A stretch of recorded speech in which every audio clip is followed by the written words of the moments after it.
విశాఖలో online betting ముఠా గుట్టురట్టయింది. కీలక నిందితులను వైజాగ్ పోలీసులు అరెస్ట్ చేశారు. 2 కోట్లకు పైగా నగదు స్వాధీనం చేసుకున్నారు. భారీగా ల్యాప్టాప్స్, సెల్ ఫోన్లు సీజ్ చేశారు. నిందితులకు చెందిన 240 అకౌంట్లు సీజ్ చేశారు పోలీసులు. ఇక కీలక ఆధారాలతో ఇప్పటి వరకు 24 మంది నిందితులు అదుపులోకి తీసుకున్నారు. భారీ ఆర్థిక నేరాలకు పాల్పడుతున్నట్లుగా గుర్తించిన పోలీసులు 500 కోట్ల రూపాయల మేర లావాదేవీలు జరిగినట్లు విచారణలో తేల్చారు. ఇక 1000 కోట్ల రూపాయల వరకు ఆన్లైన్ బెట్టింగ్ జరిగినట్లు అంచనా వేస్తున్నారు పోలీసులు.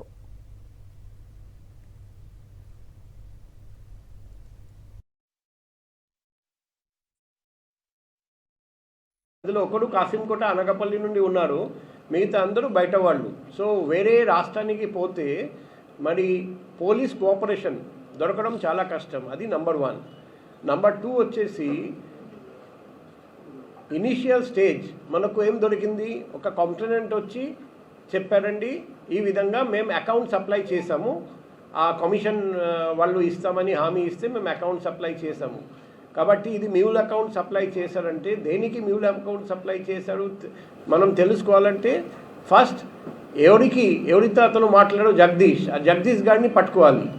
ఆ ఫస్ట్ జగదీష్ని మనం ట్రేస్ చేసాము. ఆ జగదీష్ని ట్రేస్ చేస్తే 1 by 1 బయటపడింది. ఈ అప్పుడు కూడా మనకు అంత పెద్ద ర్యాకెట్ అని ఐడియా లేదు.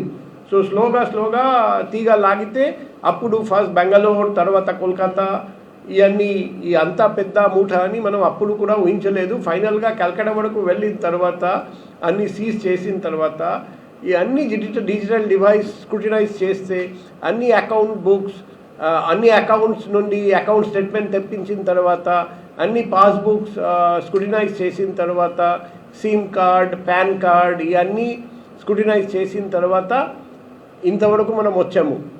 అది చూస్తే ఎంత పెద్ద మూట అనుకోండి.